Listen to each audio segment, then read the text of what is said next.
दोस्तों UP triple SC video री exam भर्ती परीक्षा के संदर्भ में आप सभी लगातार कमेंट कर रहे हैं कि भैया डॉक्यूमेंट वेरिफिकेशन वाली कट ऑफ हमारी कितनी हो सकती है।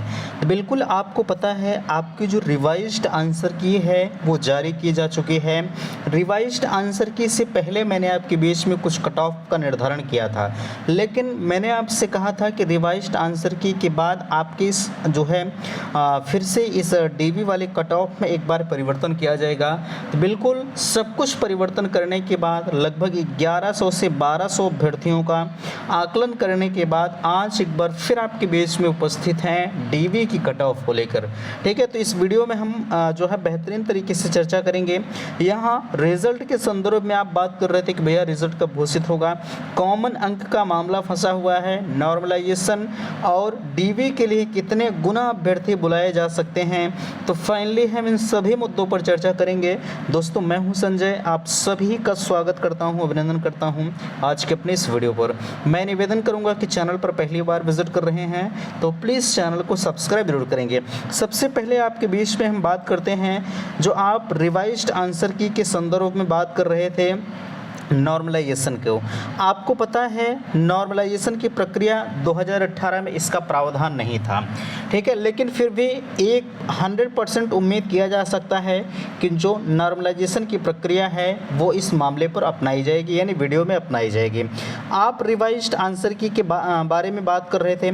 सबसे पहले ध्यान दीजिएगा जो आपकी कट ऑफ हो सकती है, कट ऑफ लगातार आप कह रहे हैं कि भैया मेरी कट ऑफ कितनी हो सकती है, तो आप कैटेगरी वाइज अपने कट ऑफ का निर्धारण करेंगे। हालांकि यहाँ मैंने कुछ चीज़ों को लिखा नहीं है, ओरल तरीके से हम आपको बताने का प्रयास करेंगे।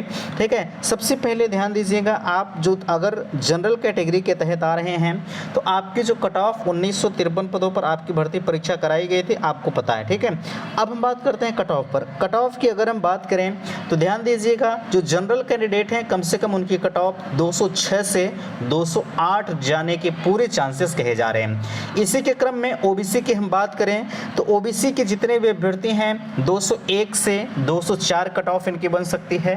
एससी की ये मानकर चला जा रहा है एससी की कट ऑफ जो आपके बीच में बनेगी 197 से 199 आप एससी की कट ऑफ को मानकर चल सकते हैं। ठीक है, कितना मैंने बताया 197 से 199।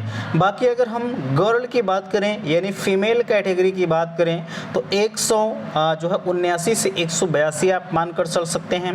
सर्विसमैन की लगभग ये मानकर चलिएगा 175 से 178। और फीमेल की हम बात करें तो जो फीमेल कैटेगरी है इनकी जो कट ऑफ है 196 से 199 की कट ऑफ हो सकती है। अब आप कट ऑफ से कितने संतुष्ट हैं बिल्कुल मुझे कमेंट करके अवश्य बताएंगे। ठीक है, चलिए यहाँ इतनी चीज़ों को तो आपने देख लिया। अब सवाल उठता है आखिरकार तमाम क्वेश्चनों को लेकर। ध्यान दीजिएगा, आपको पता है जो है मैंने आपको बताया है 2 शिफ्ट में आपका एग्ज़ाम हुआ था, 26 2 दिन में, यानी 2 शिफ्ट में 26 को हुआ था और 27 को हुआ था। 26 की पहली और दूसरी शिफ्ट और 27 की पहली और दूसरी शिफ्ट में। ठीक है, यानी 26 की पहले शिफ्ट में अगर हम बात करें तो 2 क्वेश्चनों पर आपको एफएम दिया जाएगा यानी फ्री मार्क दिया जाएगा और एक क्वेश्चन में आपका करेक्शन किया जाएगा। ठीक है, करेक्शन हो चुका है। और अगर हम 26 की सेकंड शिफ्ट में बात करें तो 26 की जो सेकंड शिफ्ट है ध्यान दीजिएगा इसमें जो है इसमें भी 2 फ्री मार्क हैं और इसमें करेक्शन कोई नहीं है, है ना। और आगे हम 27 में बात करें तो 27 की जो पहली शिफ्ट है यानी सुबह वाली उसमें 4 एफएम यानी फ्री मार्क हैं, इसमें करेक्शन आपका एक क्वेश्चन को लेकर है। और 27 की ही सेकंड शिफ्ट की हम बात करें तो सेकंड शिफ्ट में ना कोई करेक्शन है और ना ही कोई फ्री मार्क है। ठीक है, अब आपके मन में आ रहा होगा नॉर्मलाइजेशन को लेकर। आपको पता है टोटल 8 क्वेश्चन को लेकर 4 2 6 2 8 क्वेश्चन पर आपको एफएम दिया जाएगा। तो आपके मन में आ रहा होगा यानी 16 अंक आपके हो गए। ठीक है, आपके मन में आ रहा होगा कि ये तो जिनका होगा बिल्कुल बहुत आगे चले जाएंगे, ऐसा नहीं है। नॉर्मलाइजेशन की प्रक्रिया इसीलिए अपनाई जाएगी चाहे आपका शिफ्ट सरल रहा हो, चाहे आपका शिफ्ट कठिन रहा हो, ठीक है। सभी को एक समान देखने के लिए ही नॉर्मलाइजेशन की प्रक्रिया अपनाई जाती है। इसलिए जितने भी अभ्यर्थी हैं सभी लोग इस नॉर्मलाइजेशन के फेवर में हैं, भैया नॉर्मलाइजेशन होना चाहिए, ठीक है, और ये सही भी है। अब आप बात कर रहे थे रिजल्ट कब तक आएगा। रिजल्ट के संदर्भ में यार मैंने आपको कंफर्म बता दिया है कि मानकर चलिएगा कि 15 नवंबर के पहले आपका रिजल्ट नहीं आएगा। 15 नवंबर के बाद ही मानकर चलिएगा, इससे पहले 1% चांसेस नहीं है, ठीक है। अब आप कहेंगे कि ये कैसे कहा जा सकता है, क्योंकि यूपी ट्रिपल एससी का एक अच्छा खासा रिकॉर्ड है कि वो आंसर की कि 1 महीने बाद रिजल्ट नहीं दे पाता, ठीक है। वो कम से कम 1.5 महीने 2 महीने मानकर चलिएगा, आपको 1.5 महीने के बाद ही आपका रिजल्ट आएगा, इसके पहले आने के चांसेस नहीं है। लेकिन फिर भी 10 से 15 नवंबर आपको बताया जा रहा है, चांस कहा जा रहा है कि आ सकता है, ठीक है। अब इतनी चीज़ें तो आप समझ गए। अब कॉमन अंक का जहाँ तक सवाल है, कॉमन अंक को लेकर अभी ऐसी कोई सूचनाएं नहीं है।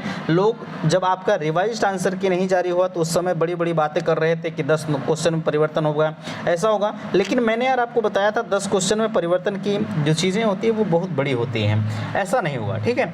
अब बात करते हैं यहाँ डीवी के लिए कितने गुना अभ्यर्थी बुलाए जाएंगे।